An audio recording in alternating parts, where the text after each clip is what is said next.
मध्य प्रदेश के ग्वालियर की हरियाली को जैसे किसी की नज़र लग गई है। हजारों पेड़ अनदेखी और लापरवाही की भेंट चढ़ रहे हैं।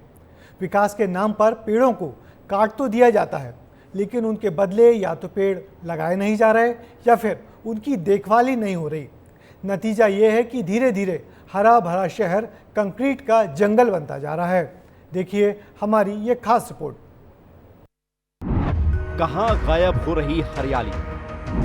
क्या विकास के नाम पर दी जा रही पेड़ों की बलि?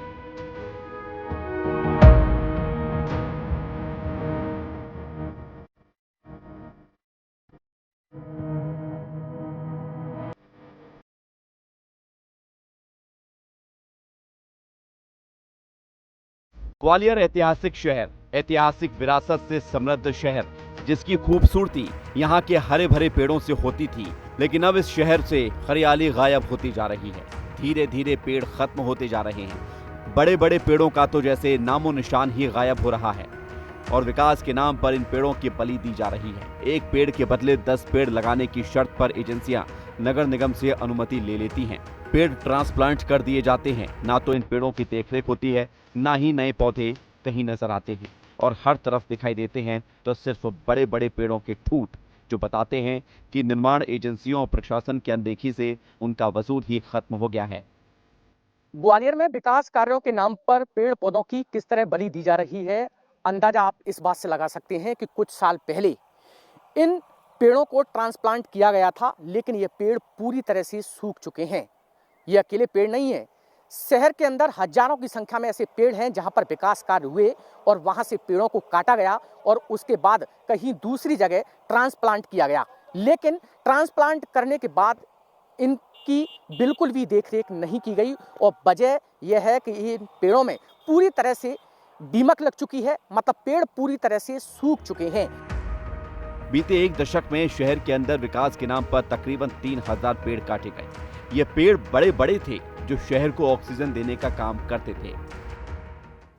10 साल 3000 पेड़ काटे गए। पुरानी छावनी भिंड मार्ग चौड़ीकरण में 400 पेड़ काटे गए। शिवपुरी लिंक रोड विस्तार में 300 पेड़ काट दिए गए। रेलवे स्टेशन पुनर्विकास में 231 पेड़ काट दिए गए। एयरपोर्ट के नए टर्मिनल के लिए 100 पेड़ काट दिए गए। थाटीपुर के पुनर्घनत्वीकरण योजना में 90 पेड़ों की बलि चढ़ गई। बड़ा गांव हाईवे में 40 पेड़ काट दिए गए।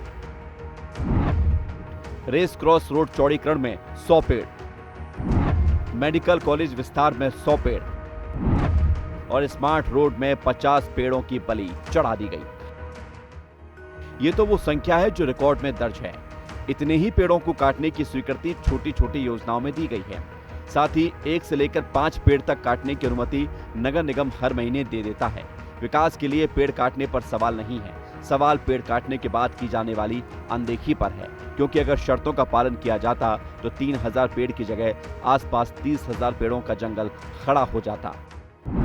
कैसे, वो भी आप समझ लीजिए। कैसे मिलती है पेड़ काटने की अनुमति? शर्तों के साथ दी जाती है पेड़ काटने की अनुमति। निर्माण एजेंसी को करना पड़ता है शर्तों का पालन। एक पेड़ के बदले लगाने पड़ते हैं 10 पेड़। पेड़ लगाने के बाद देखरेख भी करनी होती है। पेड़ ट्रांसप्लांट के बाद देखरेख करनी पड़ती है, लेकिन ये शर्तें जमीन पर कहीं दिखाई नहीं देती और इसका गवाह देते हैं जहां तहां खड़े ये बड़े बड़े पेड़ों के ठूंठ। ग्वालियर कलेक्टर भी मानती हैं कि देखरेख बेहद जरूरी है और इसके लिए एजेंसियों को भी बता दिया गया है।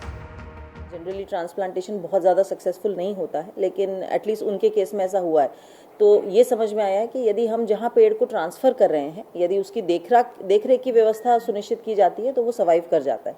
तो ऐसी ही सिमिलर प्लानिंग हमने बताया है एजेंसी को कि यही प्रक्रिया वो अटल स्मारक के लिए भी अपनाए। उधर ताज़ा मामला सिरोल पहाड़ी को लेकर है, जहां पूर्व प्रधानमंत्री अटल बिहारी वाजपेयी के नाम पर अटल स्मारक बना है। इसके लिए 748 पेड़ों की शिफ्टिंग होनी है, जिसे लेकर पर्यावरण प्रेमी भी विरोध कर रहे हैं। लगातार हो रही पेड़ों की कटाई पर कांग्रेस भी सवाल उठा रही है। पेड़ ट्रांसप्लांट की प्रक्रिया पर भी सवाल उठाए जा रहे हैं। उधर बीजेपी भी मानती है कि समय के साथ हरियाली तो खत्म हो रही है और इसके लिए प्रशासन, निर्माण एजेंसियों के साथ जनप्रतिनिधियों को भी सोचना होगा। मैं आपके चैनल के माध्यम से चुनौती देता हूं, कम से कम ग्वालियर चंबल संभाग की तो मुझे जानकारी है एक भी पेड़ ट्रांसप्लांट किया हुआ जिंदा नहीं बचा, भले वो स्मार्ट सिटी के महल के आसपास के पेड़ हो। सिरोल पहाड़िया के पास आप जाके देख सकते हैं, सारे दरख्त सूख गए। ट्रांसप्लांट करने की एक पूरी टेक्नोलॉजी है जो कभी भी मध्य प्रदेश शासन ने अपनाई नहीं। और एक ही पेड़ यदि कटता है तो निश्चित तौर पर 100 परिवारों की ऑक्सीजन कम हो जाती है, इसलिए पेड़ों को जिंदा रखना आवश्यक है।